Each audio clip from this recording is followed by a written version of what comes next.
Good morning! Ayan, nakikita niyo po ba yung dami ng tao na yan? Wala pong okasyon dyan. Ayan, aalis na po kasi kami ngayon. Ayan, bigla po yung aming balik ng Manila dahil kailangan makabalik na ako ng bago mag New Year. So, ayan, ganyan po sila dito pag kami aalis.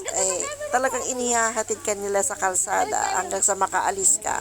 So, yan ang mamimiss mo dito talaga. So, lahat po yan ay mga kamag-anak ko. Babalik na lang ako, auntie. Mga second week ng January. Para siguro andyan naman na si Everyone, hello po sa inyo lahat. Ang oras po ay 11 na ng gabi at nandito tayo ngayon sa may Bambang, Nueva Vizcaya dahil pauwi na po tayo ng Manila. Pabalik na tayo ng Manila dahil medyo napaaga yung uwi namin dahil tinawagan ako para makabalik na ng Manila, ng Laguna. Ayan, hindi pa tapos yung aking bakasyon. Dapat sa Isabela ako mag-New Year. Isabela kami mag-New Year, kaya lang tinawagan ako ng pamilya ko sa Laguna para bumalik na bago mag-New Year. Kaya tayo naputol yung ating kasiyahan, yung ating bakasyon. So, kailangan na natin bumalik ngayon. So, stop over muna kami dito para makapagpahinga, makapag-CR, at syempre, makaidlip ng konti yung aming driver na kasama, yung kapatid ko. So, picture muna tayo, relax muna tayo dito sa may harap ng, dito sa may mga kainan. So, ayan, papakita ko sa inyo yung magagandang view dito.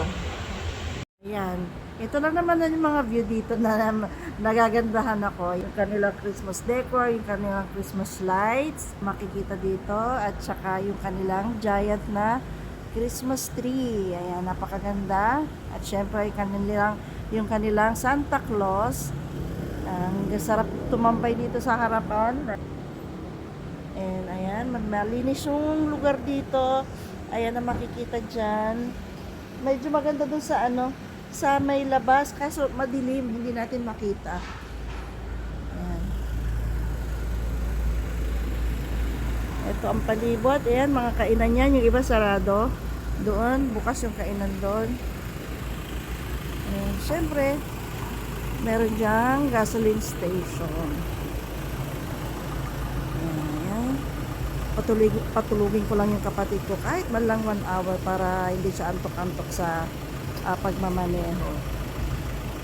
Tingnan natin yung kanilang mga pagkain doon. Ayan, doon sana maganda. Doon kaso madilim. Nasa mataas na lugar kasi tayo At ayan ang buwan. Bilog na bilog ang buwan.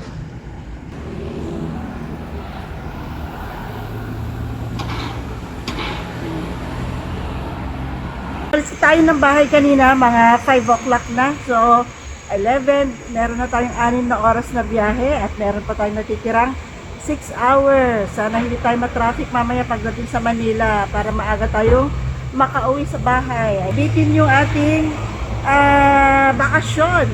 Pero babalik ako. Siguro mga January, babalik ulit ako doon dahil meron pa akong kailangan tapusin dahil hindi ko pa nagagawa yung dahilan kung bakit umuwi kami doon sa Isabela.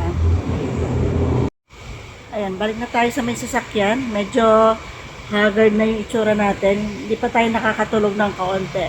Medyo masama yung pakiramdam ko dahil sinipon ako nung umuwi kami dito dahil napakalamig. Napakalamig ng panahon. Nabigla yata ako. So medyo masama yung ating pakiramdam. Pero nakainom naman na ako ng gamot. So balik na tayo doon para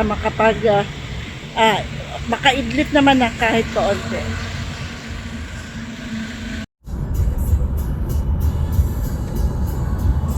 Good morning! December 31 na, umaga na. Ayan, tuloy kami sa aming biyahe. Nakadalawang hinto rin kami para makatulog yung kapatid ko. At syempre, nakatulog din ako kahit kaunti. And ayan, umaga na dyan. Pasikat na yung araw.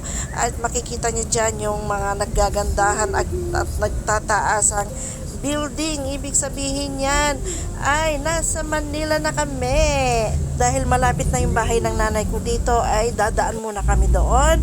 Magpapahinga ng kaunti bago kami bumiyahe papunta ng Laguna kasi kailangan 3 p.m. ay nasa bahay na kami dahil meron kaming hinahabol doon at kailangan nandoon kami ng oras na yan. And i-end ko na rin yung aking vlog dito. Maraming pong salamat sa inyong lahat sa pagsama sa aking biyahe. Ayan. At binabati ko rin kayo ng Happy New Year! Sana'y maging masagana ang parating taon sa ating lahat. Thank you so much! Bye!